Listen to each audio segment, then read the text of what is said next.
So, Mr. President and members, let me start off by saying this is a little bit strange.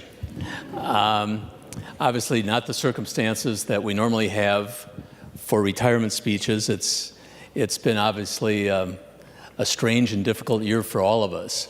Let me first start by just thanking the great courtesy of the President, the Majority Leader, and standing back in the phone booth, Craig Sundag, who've been more than helpful and very flattering, both in terms of leaving the Senate right now, but also in arranging this day. I've got some friends and in the gallery, many of whom folks here on the floor know. The big surprise for me was the special guest arranged by Senator Bingham was my great seatmate of how many years? Former Senator Katie Sieben. And I haven't seen Katie for a little bit, and that's very flattering to have Katie show up. Let me offer a perspective, and John Jasinski said, did I want to bet the over on the length of my speech? And what I can tell you is, I wanted to say this is my last lecture, but there are no lectures. You've already heard my last lecture. But some things I want to say quite seriously, having been here for so many years. This floor of the Senate is a place where I think we spend more time here during a session than we spend at our homes. More time, obviously, than we spend in our offices. And this place is a unique place. It's a very special place. I don't know if anybody does what I often do toward the end of the session, where I just glance up and just let my eyes gaze. This is not what my office would look like if I was on the 40th floor of a Minneapolis law firm, I can assure you. It's a very unique place for all of us. But I do want to offer some thoughts, lots of thank yous. If you're here for 34 years, there are a lot of thank yous. And so I want to offer some thoughts on what started out to be honest, a very difficult year, and has ended up being a very special year. As many of you know, the year started with the death of my younger brother. And one of the reasons that I could no longer continue a campaign, some very positive things, some changes professionally, some opportunities professionally. And so it's turned out, and particularly with what's happening this afternoon, a very good time to leave. And I certainly don't leave without regrets. Certainly the fact that I'll miss working with all of you. If I have a regret in that context, it's the fact that I haven't gotten to know members of the freshman class, both majority and minority, as well as I might have hoped. It's been a very impressive class, with obviously the one exception, a little bit light on women, other than Senator Lane, but otherwise a very impressive class. And so if there's a regret, that's one, very sincere regret. But I have to look back a little bit, and if you're going to allow me, if you will allow me, to have just some thoughts, that kind of run through my mind in offering a quasi-farewell. We don't know how many more times we might be back this year. Maybe if you really like the speech, you could ask me to do it every special session. Assuming that won't be the case, I can't believe my good luck in being in this place. I left high school and went away to college. I went to school in Chicago, and that was going to be as close as I was going to get. I was going to go away to school. It was either Chicago or the East Coast. And I thought when I finished school, I was going to end up on the East Coast, was my goal. It didn't quite work out. I came back. I started school. I'd been involved in serious statewide political activity during college vacation periods. I came back, got involved in local politics, and next thing you know, I got elected to the state house representing the area I grew up in, and ran as the neighborhood kid. I was 25 years old, and to bring it full circle, I now live 5 blocks from my high school, and nothing that I quite expected. And I certainly have so many people to thank for what's happened, but certainly a huge thank you, and all of us would offer these thanks, to Senate District 64, who have, the residents of 64, if you include my terms in the House, I think have voted me into office, something like, I think it's 12 or 13 times, a couple defeats along the way, or one defeat, my first re-election to the State House, some very close races, which I want to talk about in a minute in a very serious vein. But certainly the fact that the folks from 64 gave me the opportunity to represent them in this body has just been an honor I can't believe. And I think all of us would say that when we retire, before we retire. The fact that the folks in our district invested in us the opportunity to lead the state. And when you stop to think about it, it's a very unusual honor that people we don't know, we've probably met a good number of them in campaigning, but people we don't know have said, you're the person we're going to support to lead us. It's just an overwhelming piece of flattery. And certainly in that context, I know we don't on the floor talk about politics, but I have to offer a particular thanks in that regard to the fellow who, he had surgery yesterday, some hip surgery, so he couldn't be here, but the fellow John Sherman, who some of you might know, who was my campaign manager in my very tough elections. And the fact that we have people like that who give up, not their lives necessarily, but give up so much of their time and effort, who are volunteers at our level in many instances to allow us to get here. I know after one election, a very close election, John was the campaign manager with somebody else, and Bill said to me a few days before the election, he said, yeah, you'll get elected, you'll go off to the state capitol, I get to go to work the next day. And folks who don't have the expectation of getting a job or getting a career. So it's very flattering when you think of what we're allowed to do because of folks like that. And the other thing is the fact that we have an opportunity to do things here, not just simply legislate, but we have a vista that's offered to almost nobody else. And I would certainly, to newer members, a piece of condescending advice, make sure you take advantage of the opportunities you're offered that aren't the kinds of opportunities you would get normally. I look at somebody like Senator Pappas and Sandy's work with international elected women and the kind of work she's done with that.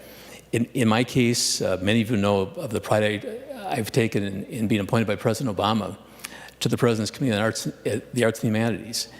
And certainly with my involvement at a national level in the first Obama campaign, those folks knew about me, but I will also tell you the White House knew about the work that I had done here in terms of arts and cultural issues. And so I was apparently somebody they considered for a fairly high-powered committee. In fact, if you'll allow me, just the funniest thing ever written about me, I think. Let me see if you agree. The political newspaper, magazine, did a story after the committee was first sworn in November of 2009. We're sworn in by Vice President Biden. There was some press to it. And the thrust of the story was, what was this collection of 32 people? What were the commonalities? What were the intersections that they had? And so it starts out that it's not the ambassador to Great Britain, it's not the ambassador to France, but one of the more prestigious commissions that somebody could have been named was the President's Committee on the Arts and Humanities. But exactly what does this motley crew of characters have in common with each other? And I promise you the next line was, actress Sarah Jessica Parker and Minnesota State Senator Richard J. Cohen, ? Exactly. What did I possibly have in common with Sarah Jessica Parker? It's the best line ever written about me. So you have an opportunity to do some things because the kidding aside, the service on that committee, I was quite proud of. We had some unusual programs. There were a number of things that I did. In fact, it's one of the reasons I'm leaving. One of my close friends is the entree to the LA law firm I'm working with. And so we have some opportunity to do things that otherwise we don't have the opportunity to do.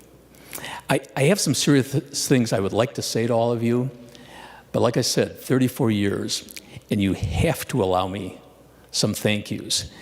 And there's an element of, where do I start? Where do you start in this place?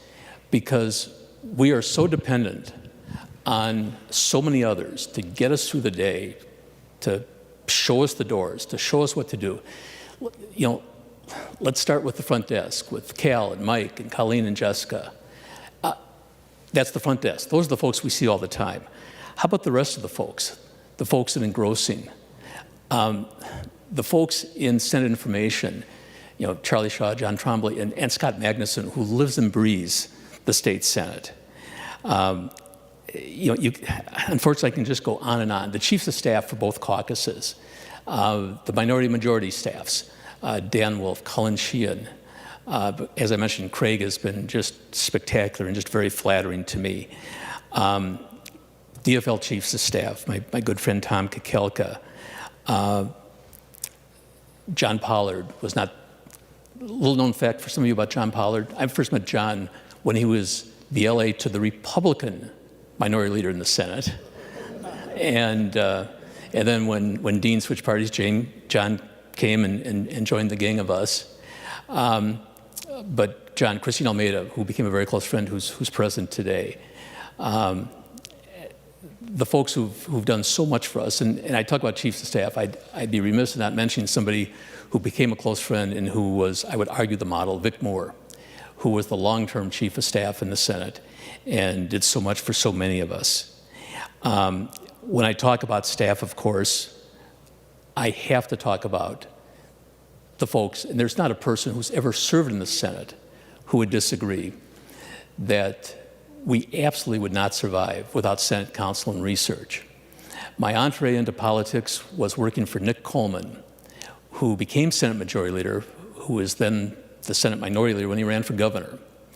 And when Nick became Majority Leader, he's the person who actually created the modern Minnesota State Senate, a very unusual, charismatic person. But one of the things he did is he put together Senate counsel and research. And if you can imagine existing without Senate counsel and research, and again, I would love to be able to go through every single person. One advantage of being chairman of the Finance Committee for all the years that I was, and Julie's going to agree with this, is you get a chance to know a large number of the staff who aren't with your particular committee, and they're all very unique and unusual people. So I can't go through the entire list. Well, unusual in the best sense of the word, Joanne and others up there. So I can't go through everybody, but I do have to mention several people who made such a difference to me. Kathy Pontius, who retired a couple of years ago. That was kind of a tip-off for myself when Kathy left. And although she's come back temporarily, Kathy was my first Senate counsel when I chaired what was then a significant division of the Senate Judiciary Committee. Joanne Zoff, who's here this afternoon, and Joanne was head of Senate Counsel and Research, and also, of course, was a predecessor to Cal, as was Pat Flavin, who I met originally through Nick. The folks, however, who did just huge amounts of work for me in the gallery, the first pair from my first go-around as Senate Finance Chairman. Chief Counsel was Peter Watson, clearly clever, the most clever person I've ever met in the Senate staff or member in the best sense of the word. And the person who served as the chief fiscal analyst for those years, Matt Mossman.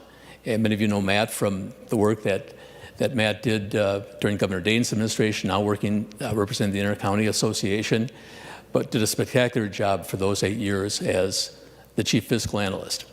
And I was gone for a couple of years from the chairmanship, came back, and I found myself working, and Senator Rosen, you're absolutely going to agree, you know how invaluable they are. Tom Bodern as counsel to the committee, obviously counsel to the Rules Committee, but counsel to the Finance Committee, and Eric Nauman. And Eric, unfortunately, Eric had surgery last week. He did something to an ankle of his, I think, in a bike accident years ago, and was scheduled for surgery. So he's actually not able to walk at this point. Otherwise, I have no doubt he would be here. We know he'd be here. He'd be here making sure that the state of Minnesota survives for another couple of years. And it's just impossible to not thank those people for what they've done, and not just for myself, but what they've done for the entirety of the state of Minnesota. So having suggested, and again, that's a problem. In fact, I look at my list, I forgot the sergeants. You know, we have Sven and Marilyn and Nick, But how about the rest, Dick and the folks who I missed this year in this very strange session, people like John Legou, Bob Davis, who I hope is doing well, Tom Klein, the folks who move us in and out, just kind of the unsung heroes of this place that we really wouldn't be able to survive without. Certainly I couldn't, because I would have no idea how to even hang a picture in my office, much less anything else. But I have to also thank particular senators. I talked about some of my seatmates, Chuck, Katie, who was so spectacular to sit next to for those years. Ron Latz was a seatmate, and we each learned a lot from each other. To date, myself, the mother of somebody we served with, Becky Laurie, was a seatmate for a couple of years. Randy Kelly for a few years. But I have to thank some of the senators I served with. And it's not to diminish anybody in this chamber, not to diminish anybody I've served with over the years. And at one point I thought maybe I would count the number of people I've served with. It's a lot. But I do want to mention several people in particular, people who were mentors when I came in. When I first came in, Nancy Braudis grabbed me. And most people here didn't know Nancy, who passed away, I think about 10 years ago or so. As Carla would confirm, she was, to use the phrase, a force of nature. And was just spectacular to me. First woman ever elected to the Senate, independent, I believe, of a spouse passing away. From Rochester, kind of the center of, I think, the Rochester Republican Party for a number of years, came to the Senate, was spectacular to me. Somebody that many of you do know. And I don't know what, I was offered I should have mentioned, I was offered, thanks to Cal, my historic, I'm at this desk. This is the desk I sat at for about 24 years. And I was going to sit next to Chuck, but Cal mentioned that my guests would not be able to see me in that corner. So Senator Ames was very accepting and allowing me to grab his desk and revisit my old territory. And so another reason I mentioned that is the person who was a mentor and a true partner over the years was Gary's predecessor, Denny Frederickson, and was one of the spectacular senators. And this is not to speak ill of Claire Roebling, and Julie, it doesn't involve you, but I always thought it was, when we lost the majority in 2010, I wish Dennis had run again, so he would have had the opportunity to chair the Senate Finance Committee. He was truly a partner in a lot of the work I did, more so than many of the people in the DFL caucus. I think, not to speak ill of the people in the DFL caucus, Dennis was just a spectacular state senator. And when I came in, the mentors in my caucus, Alan Spear, I shared an office with Alan, and Alan's successor, once removed, is Scott Dibble, and Scott knows exactly what Alan Spear represented. I mean, a hero to so many people. If I'm not mistaken, the first or second, I think the second gay legislator, elected official in the country to announce that. A history professor at the university, probably the most brilliant legislator I've ever served with. I was the vice chairman of his committee, the Judiciary Committee, so I shared an office suite with him, and he was generous in so many ways. The only problem Alan and I had is he was an American history prof, that's my background, and we would have these obscure discussions, sometimes in front of the committee. I think there was one committee where he didn't like a bill I had that I was presenting. He made some reference to Richard II, and I wasn't very happy about that, and I went up to him and countered with Henry IV. And members of the committee were just rolling their eyes when we were doing this. But Alan was truly a special senator. The other person I want to mention that probably all of you know is Bill Luther. Bill was the assistant majority leader and kind of watched out for me in many respects and taught me so much about what happens in the state Senate. But I want to mention two senators in particular who are, I don't usually use the word heroes, but these were folks who just made a huge difference in my life. First with Gene Merriam. Gene was chairman of the Senate Finance Committee. And if I learned about being a finance chair, both when I chaired state departments and, Mary Kiffmeyer and I have talked about this, that with this diffusion of our finance divisions, which I'm so on, when I chaired State Departments, it was about 3.5, 4 times what it is today. And so it was a difficult division. And Gene was a member of the division, but it was Gene who taught me how to budget, how to understand the budget, how to work with individuals involved with the budget, how to chair a conference committee. I'm not going to give that lecture again, but that's where I learned about chairing a conference committee. Gene was a spectacular state senator.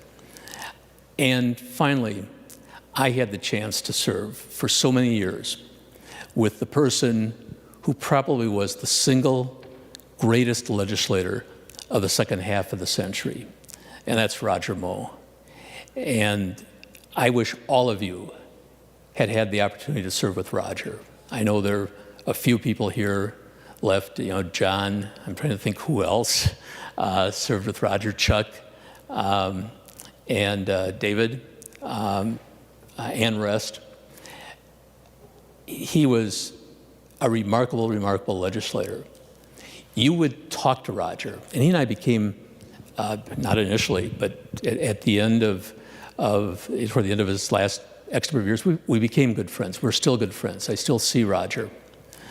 And he had an ability where you would talk to him and you thought you were his best friend and you would do anything for him. Now, the reality was you weren't his best friend. His best friend was actually Gene Merriam, but you thought he was your best friend. And I've never been the majority leader. And so I would turn to Paul, to Tom, who've done that. Obviously, Susan as a caucus leader. It's an unusual skill set. And if I were to write a book on legislative leadership, it would be titled The Roger Moe Story. And I don't want to go on and on about Roger, but thank you, Roger. I think Roger's actually listening this afternoon, that he was just spectacular. Okay, I said there'd be a lot of thank yous. I warned you. So now I got to do the personal thank yous. and these are the tough ones. Because that's the personal staff and the people who we get close to and get to know become our friends. And okay, so I've been here a while, so I've had a lot of personal staff. But I got to thank, to be fair, not everyone, but a good number of them. And I'm going to go in chronological order. Sheila Smith's not here. She was my first committee administrator and had served as my LA for a couple of years prior to that. And I'm really proud of what these folks have done. And some of you, many of you have met Sheila in her context of her current capacity as Executive Director of the Minnesota Citizens for the Arts.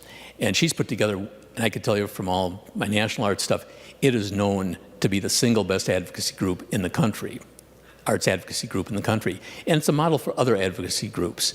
And Sheila was spectacular. Around the same time with Sheila, and she had hoped to be here, couldn't be here, Amy Shannon. And I don't think anybody remembers Amy. All I can tell you is we, in the process, became good friends. And without question, the single funniest person who ever worked for me. And it's not that it was a difficult time personally. If it had been, she would have gotten me through it. She still is one of the single funniest people I've ever met. Angie Haig. And Angie left. Angie worked for me for about 10 years, both as the LA and the CA. Spectacular.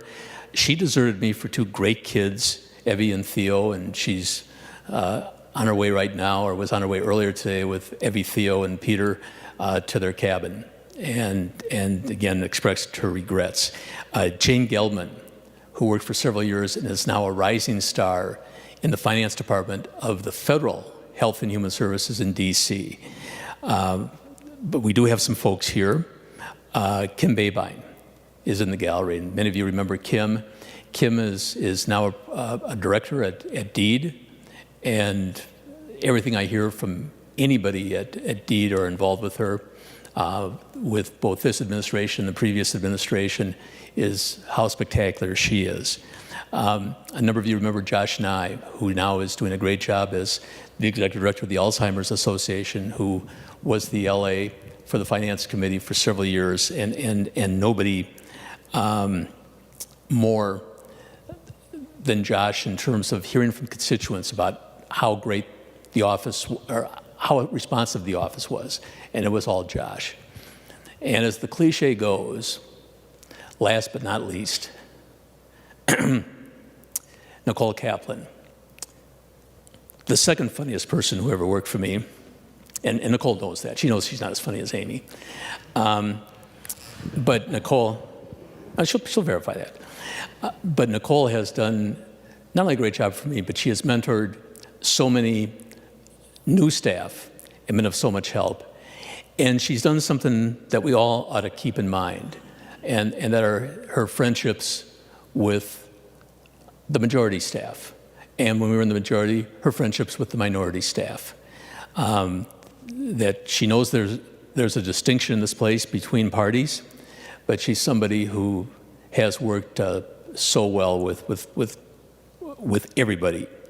And I'd be remiss for not mentioning one last person, and that's the person who's kept me sane, going, living, whatever, and that's Jody.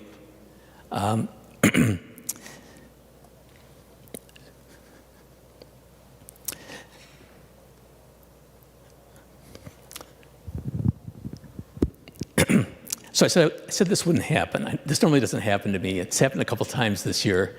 You know, folks in my caucus heard me do this a little bit, which was only about 3 weeks after the death of my younger brother. So, but thank you, Jody. And she's also going to be very critical of me later today for even mentioning her name. Let me, if I might then, you've graciously sat through all the thank yous. And I just saw that Dave Oakes is taking pictures.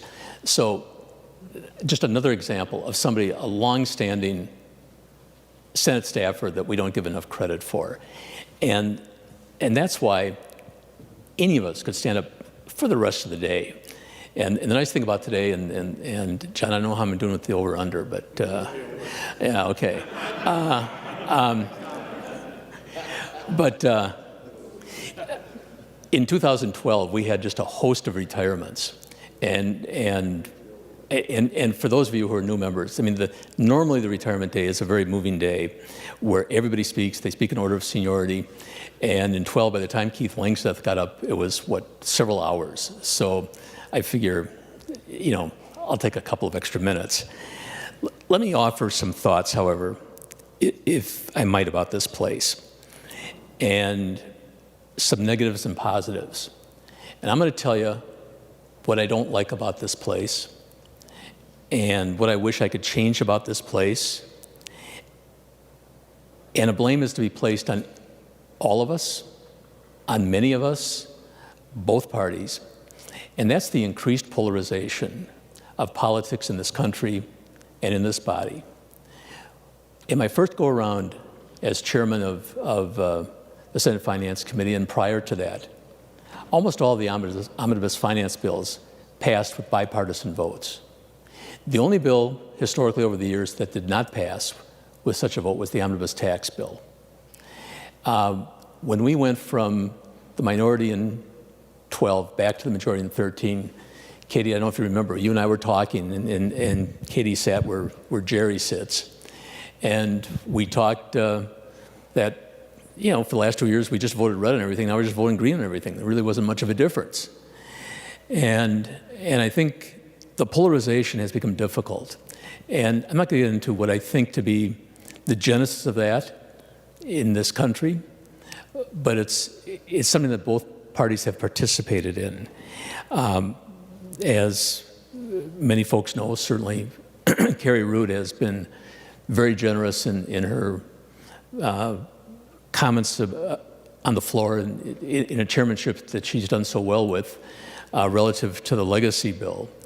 And the fact that I was the one who helped put it together along with Larry Pogamiller and Denny. That was a bill that raised taxes, that's had a significant impact in this state, and it passed this body with 2/3 of the senators voting for it. It was 2/3 of the Democrats, roughly, and 2/3 of the Republicans. Voting against it, 1/3 of the Democrats, 1/3 of the Republicans.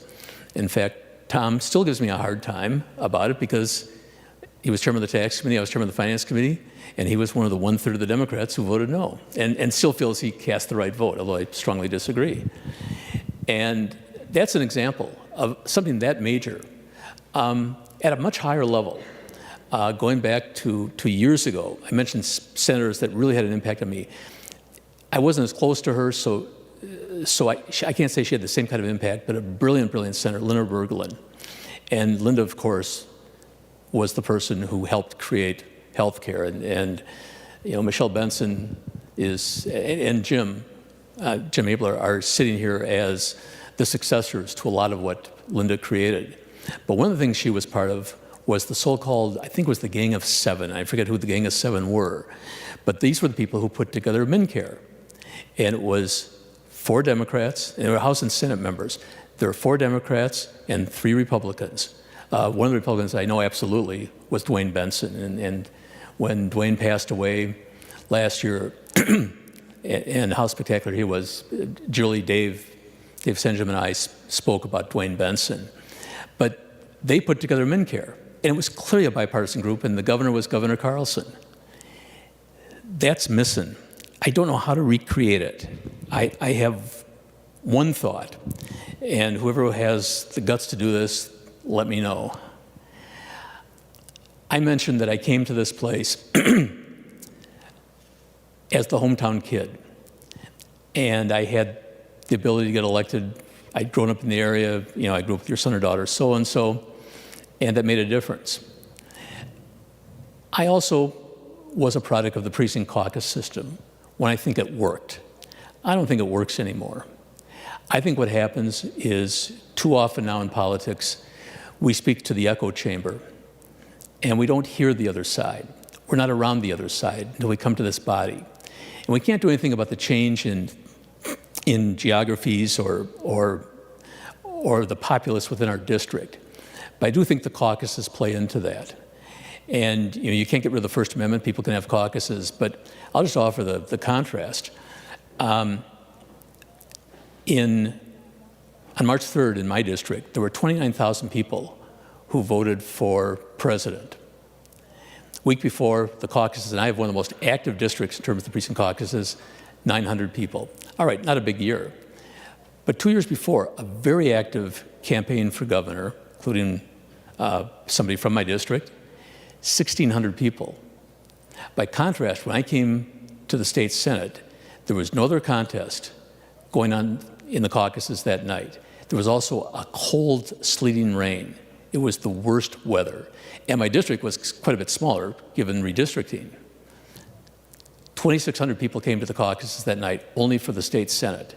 1,600 people 2 years ago for a very contested race for governor. The caucuses have outlived their usefulness, and they have created a situation where we speak to a smaller and smaller echo chamber. And folks might want to consider that. If you set our primaries on March 3rd and then you started the session a few days later, you'd represent the 29,000 people in my district who came to vote in the presidential primary. Or in the governor's race, when we only had 1,600 people, which might be more apples to apples, when we had 23,000 people who voted for governor. So that really concerns me. And part of it is I think that, have I been a good legislator? I guess I hope so. If I have been, I can tell you it's because when I started running, I had to listen to different people. Nobody believes this, and I know in his first year, Matt Little just almost chastised me for mentioning this. I had some really, really tough races in my early years. I'm the first Democrat, like Matt, to represent the area that I represent, the area I grew up in. I'm the last district to have been represented by a Republican in St. Paul or Minneapolis when I came to the state Senate and replaced Ron Seeloff, a person with whom I remain friendly with to this day, and was friendly when we were protagonists in the district. And we didn't run against each other. He left the Senate. I think I was made a better legislator for having to campaign, if not for Republican votes, to at least understand how people felt. And I look at the polarization. I've talked about a partisan polarization. I look at the geographic polarization, which I think is just simply tragic, and where our caucuses have become so geographically separate. And again, I'm symptomatic of that. As I mentioned, I'm the last person to represent a district that was held by a Republican in St. Paul or Minneapolis, and that's not going to happen again, absent something highly unusual. But I tried to make sure I had some sense. I think possibly the best compliment I've ever received was one of my campaigns X number of years ago, where I met a couple of people who had moved to the district from another state, and they were interested in getting involved politically. And we talked. And what one of them told me, he called me, and he said he and this other friend were at their friend's house, and they were talking about having met me a couple weeks before. And the next door neighbor came and joined the conversation. It was probably a nice summer day. And they were talking about meeting me, and he said, you know what? I'll tell you about Dick Cohen. I would never vote for him in a million years, but he's a pretty good guy. And that's what I try to do, and I think all of us try to do it. I think it becomes more difficult, again, with some of the polarization. That's a negative. Let me offer a couple of other thoughts, and let me offer positive thoughts. And I'm not going to sit here and give you a list of stuff I've done. I take pride in a lot of major legislation that I've put together over the years. But let me tell you what I take away from this place. And that's the impact that all of us have on individuals. You know, we get the collective applause. We go to a rally and they say, here's the hero on whatever, and we get big applause. But the response we get from individuals and the impact we can have on an individual's life. In the 90s, I authored, I think 93, 95, 97, 3 omnibus child support bills that changed the entirety of child support enforcement and collection. And I became interested in the federal government at some point came into play anyways, in the middle of this process. But the most significant reason for women falling into poverty was the inability to collect child support. And so I did some significant work in changing some of the child support laws. And I got a note from somebody, and I don't know how she knew that I was the author. I still have the note somewhere. But it was, Dear Senator Cohen, my father deserted us when I was 5 years old.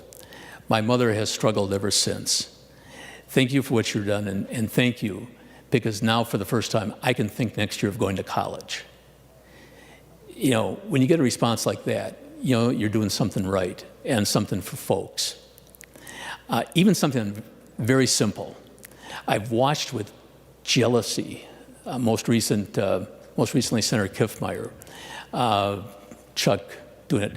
When all of you sign letters to high school graduates, the St. Paul School District, X number of years ago, said we could not anymore get access to the list. I've talked to St. Paul senators that we should have put something in statute where we could have, you know, they would have had no choice.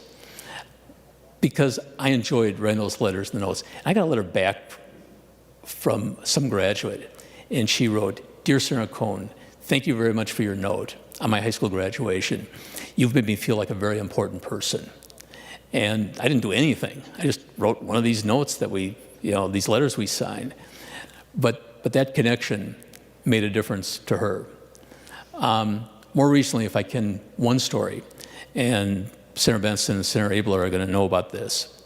I was approached last year about somebody in my district, a cab driver, and somebody who had been in legal difficulty, and Senator Limmer was involved with this as well. And this person had been in legal difficulty decades before, had been convicted of, I think, simple robbery, if I'm not mistaken. It wasn't armed robbery. Had served a little bit of jail time. And DHS had changed, and he'd become a cab driver. That's what he did. He never went to college. He loved driving a cab. And he loved driving people to healthcare appointments. DHS, and I forget exactly what the rule was, had changed the rule where he was no longer allowed to drive these particular healthcare patients. And this was a good part of his business. And he didn't approach me, but his cab company that he worked for knew somebody, and they eventually came to me and authored me to author a very simple piece of legislation. And again, Michelle and Jim and Warren were very helpful in the passage of the bill in the Senate. And it did become law in the process last year. And I got a call from him.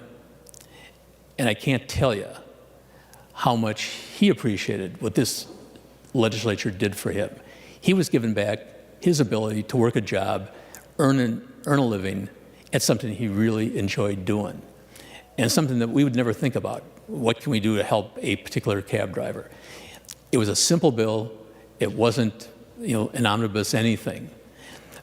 But it's the thing I've really enjoyed about this place. The chance to help folks and make a difference. Not even in terms of what we do with thousands and thousands of people, whether we're increasing taxes, lowering taxes, doing something with guns, whatever it is. The chance to help people just live a more complete life. John, we're getting close. I promise. Because I do want to leave a couple messages, not for any of you here, and what you've done, what we do, what we enjoy, but a couple messages for the state of Minnesota. I've served with a lot of folks over the years, lots of folks. And I can't tell you how impressed I am. If I've served with somebody who's been a fraud or a charlatan, I'm hard-pressed to give you the name. Obviously, some legislators are better than others. But I can't tell you, actually not you, because you all know it. I would tell the state of Minnesota, this is the hardest working group of people you could imagine. Now we don't work a job in construction. We don't work a job of that sort, which is just physically demanding. But the work that this place puts in year after year, and all of you know it, when we're here through the night. We've changed the rules of conference committees so we no longer meet through the night. I think my first major conference committee, on Sunday morning, I had to get a paper to know what day it was.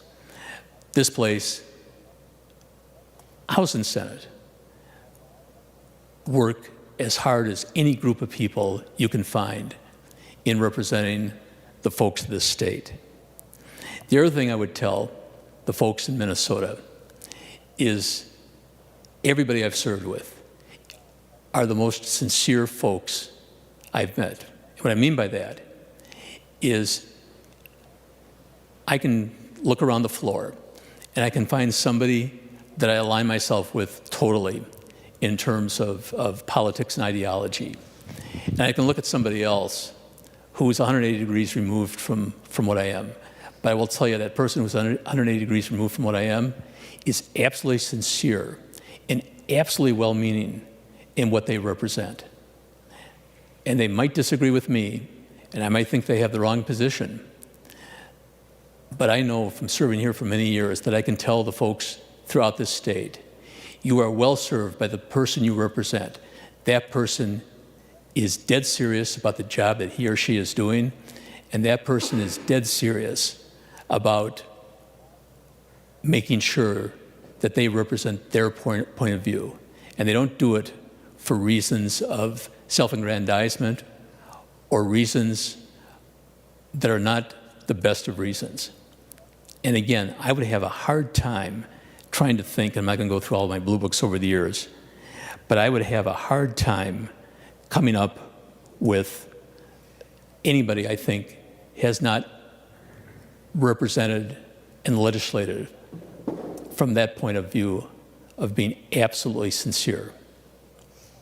Finally, you've given me a chance to do something else. As I mentioned, grew up in southwestern St. Paul, Highland Park, live a few blocks from my high school, which is kind of interesting. My high school friends give me a hard time about it. I grew up in Minnesota. I knew Minnesota. I started canoeing the Boundary Waters through a couple of YMCA trips when I was a kid before it was a national park. My father grew up in Winnipeg. We'd drive up to see my grandmother. We'd go through Detroit Lakes. I'd been around the state. Remember Carey's bill for Paul Bunyan land. Went to Paul Bunyan land when I was a kid, as probably all of us did who grew up in Minnesota. But I learned about Minnesota in this place. I learned what it's like to be a farmer in Minnesota. I learned about the issues of farming. I learned about the range. I learned about people who are tradespeople. I learned about the diversity of this state, and now I'm learning about the new diversity in the state. I'm learning from people like Fong He and Patricia Torres Ray, people who didn't grow up in their home district and who came here under such different and difficult circumstances. Growing up, I knew one set of immigrants, and that was it, and those were Holocaust survivors who lived in my district, and growing up with some of their kids. But I've learned about a different Minnesota by serving this body. I've learned about the geography of this state by serving this body. And that's what all of you have allowed me to do. You've allowed me to know Minnesota, to serve Minnesota, and it has been such a great honor to work with all of you, serve with all of you. I'll miss all of you. And I hope if you remember me as anything, that I guess he was a pretty good guy. Thank you. It's been a great honor. Thank you very much.